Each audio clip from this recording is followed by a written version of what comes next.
Police को देख के लोग सेफ फील करने की बजाय घबराते हैं। एक गली जिसमें पुलिस खड़ी है, उस गली से इंसान तभी निकलता है जब उसके पास दूसरा रास्ता ना हो जाने का। तो इन सारी चीजों के पीछे रीजन क्या है? देखिए, हमारे कुछ बेसिक राइट्स हैं जो हमें ना पता होने की वजह से छोटी छोटी जगह पे हमें पुलिस से डर लगता है। एक छोटी सी एफआईआर लिखवाने के लिए आपको जुगाड़ की जरूरत इसलिए पड़ती है क्योंकि एक्चुअल में एफआईआर लिखवाने का जो प्रोसेस है वो हमें पता ही नहीं है। और कुछ लोगों को तो यहां तक नहीं पता कि अगर पुलिस घर से उठा रही है तो उसको क्या क्या रूल्स फॉलो करने होते हैं। और ये सब ना पता होने की वजह से जब भी आपका पाला इन सब चीजों से पड़ता है तो आपको डर ही लगेगा। और ये जो राइट्स हैं, ये इतने बेसिक होते हैं कि स्कूल में होने चाहिए, बट अनफॉर्चुनेटली नहीं है। आप किसी बच्चे को एक बार ये सारी चीजें बता दोगे, वो पूरी जिंदगी नहीं भूलेगा। देखिए, आपने दो वर्ड सुने होंगे, एक आईपीसी, इंडियन पीनल कोड, और दूसरा सीआरपीसी, क्रिमिनल प्रोसीजर कोड। जब इंडिया के अंदर कोई क्राइम होता है, मान लो मर्डर हुआ है, तो आईपीसी कहता है कि 302 लगेगा। चीटिंग हुई है तो आईपीसी कहता है कि इसके ऊपर आईपीसी सेक्शन 420 लगेगा। अटेम्प्ट टू सुसाइड है तो 309 लगेगा। तो बेसिकली आईपीसी डिफाइन करता है उस पर्टिकुलर क्राइम को। अब अगर कोई डंडा घुमा रहा है तो वो तो क्राइम नहीं है, लेकिन अगर उस डंडा घुमाने से किसी का सर फूट रहा है तो वो क्राइम है। तो आईपीसी बेसिकली हमें बताता है कि क्या क्राइम है और क्या नहीं है। अब ये आईपीसी तो ठीक है, लेकिन ये सीआरपीसी क्या होता है? मान लीजिए कोई मर्डर हो गया है, तो आईपीसी ने तो बता दिया कि आईपीसी सेक्शन 302 लगेगी इस पे, लेकिन अब इसकी जांच करेगा कौन? अब पुलिस खुद जाके डिसाइड नहीं करेगी कि आज तुम चले जाओ मर्डर की जांच करने। ये चीज हमें सीआरपीसी बताता है।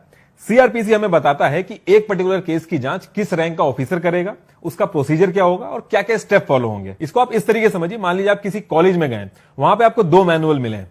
एक में यह लिखा है कि रैगिंग नहीं करनी है, इस टाइम के बाद कॉलेज के बाहर नहीं जाना है, स्मोकिंग नहीं करनी है कैंपस के अंदर। दूसरे मैनुअल में लिखा है अगर आप ये सब करेंगे तो आपके साथ ये होगा।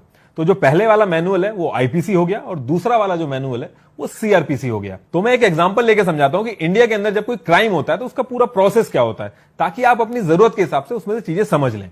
मान लीजिए आपके साथ कोई घटना होती है तो सबसे पहले आप पुलिस स्टेशन में जाके बताएंगे कि आपके साथ ये चीजें हो गई हैं। इसमें सबसे ज्यादा ये कहा जाता है कि पुलिस एफआईआर नहीं लिखती है। देखिए, एक्चुअल जो प्रोसीजर है उसके हिसाब से जाते ही आपकी एफआईआर नहीं लिखी जाएगी। पहले आप जाके कंप्लेन लिखेंगे रिटर्न में और रिसीविंग लेंगे। जिनको पता होता है वो ऑलरेडी घर से लिख के लेके जाते हैं, और आप कहां रहते हैं इससे कोई मतलब नहीं होता।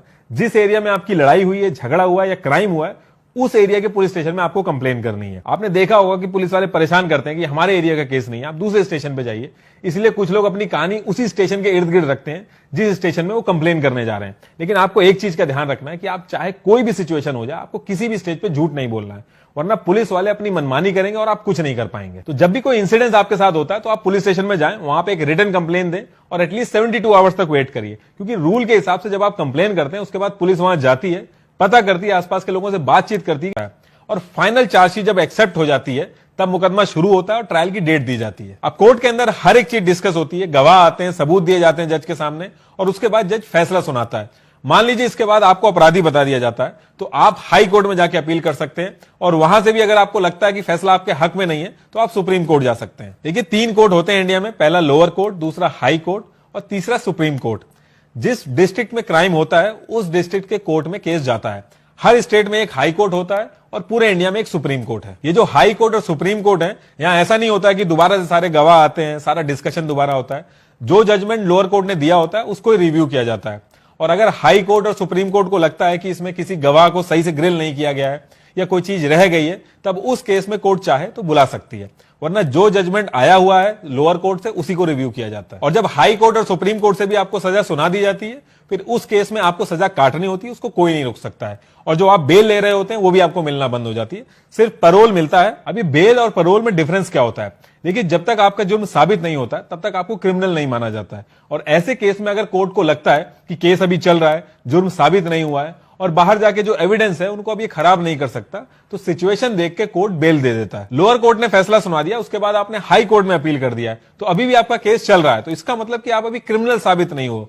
इसलिए सुप्रीम कोर्ट जब तक आखिरी फैसला नहीं सुना देता है तब तक आप बेल ले सकते हो। एक बार आपका जुर्म साबित हो जाता है फिर आपको बेल नहीं मिलती है, आपको सिर्फ पैरोल मिलता है, वो भी बहुत मुश्किल से।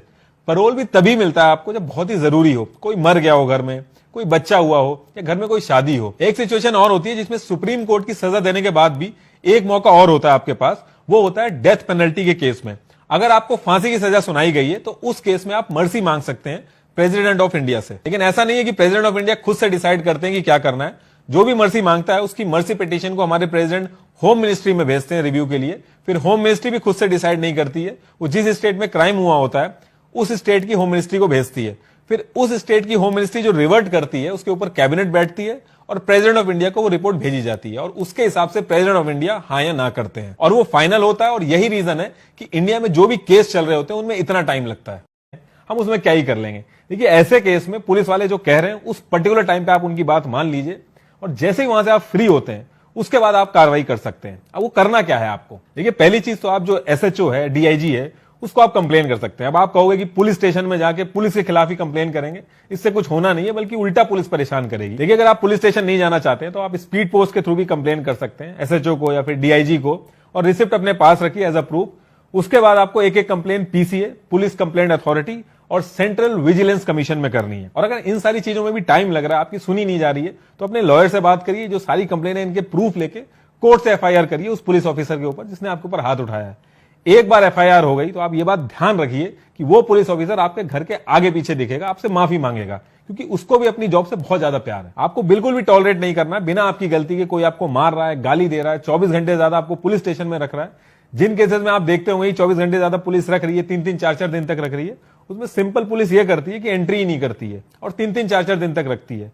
24 घंटे से ज्यादा अगर पुलिस आपको रखेगी तो उसमें सिंपली उसको कोर्ट से ऑर्डर लेने पड़ेंगे, परमिशन लेनी पड़ेगी, वरना नहीं रख सकती। देखिए, अगर पुलिस को 24 घंटे ज्यादा पुलिस कस्टडी में रखना है तो उसको कोर्ट में एक एप्लीकेशन देनी होगी कि सबूत और इकट्ठे करने, इसकी पुलिस कस्टडी बढ़ा दीजिए। और कोर्ट भी 14 दिन से ज्यादा पुलिस कस्टडी नहीं दे सकता, और वो भी एक साथ नहीं देता है, 3-3, 4-4 दिन करके देता है।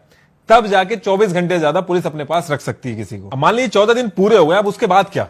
तो देखिए, दो चीजें आपको समझनी होगी। एक होती है पुलिस कस्टडी और दूसरी होती है जुडिशियल कस्टडी।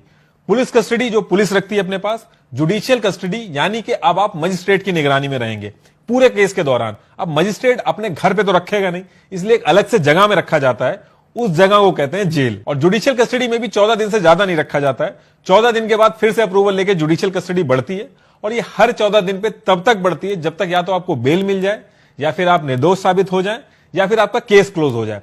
इन तीनों में से एक भी चीज अगर नहीं हुई तो आप वहीं जेल में रहेंगे और हर 14 दिन के बाद जुडिशियल कस्टडी बढ़ेगी। अब यहां से पुलिस को चार्जशीट देनी होती है 60 दिन के अंदर, और अगर 10 साल से ज्यादा सजा वाला केस है तो 90 दिन के अंदर। और अगर पुलिस नहीं दे पाती है तो जो भी एक्यूज्ड है वो बेल ले लेता है। ये जो चार्जशीट पुलिस कोर्ट में बना के देती है, अगर कोर्ट एक्सेप्ट कर लेता है तो इसका मतलब है कि अब मुकदमा शुरू होगा।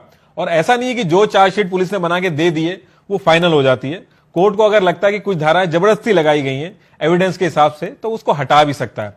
और फाइनल चार्जशीट जब एक्सेप्ट हो जाती है तब मुकदमा शुरू होता है और ट्रायल की डेट दी जाती है। अब कोर्ट के अंदर हर एक चीज डिस्कस होती है, गवाह आते हैं, सबूत दिए जाते हैं जज के सामने, और उसके बाद जज फैसला सुनाता है। मान लीजिए इसके बाद आपको अपराधी बता दिया जाता है तो आप हाई कोर्ट में जाके अपील कर सकते हैं, और वहां से भी अगर आपको लगता है कि फैसला आपके हक में नहीं है तो आप सुप्रीम कोर्ट जा सकते हैं। देखिए, 3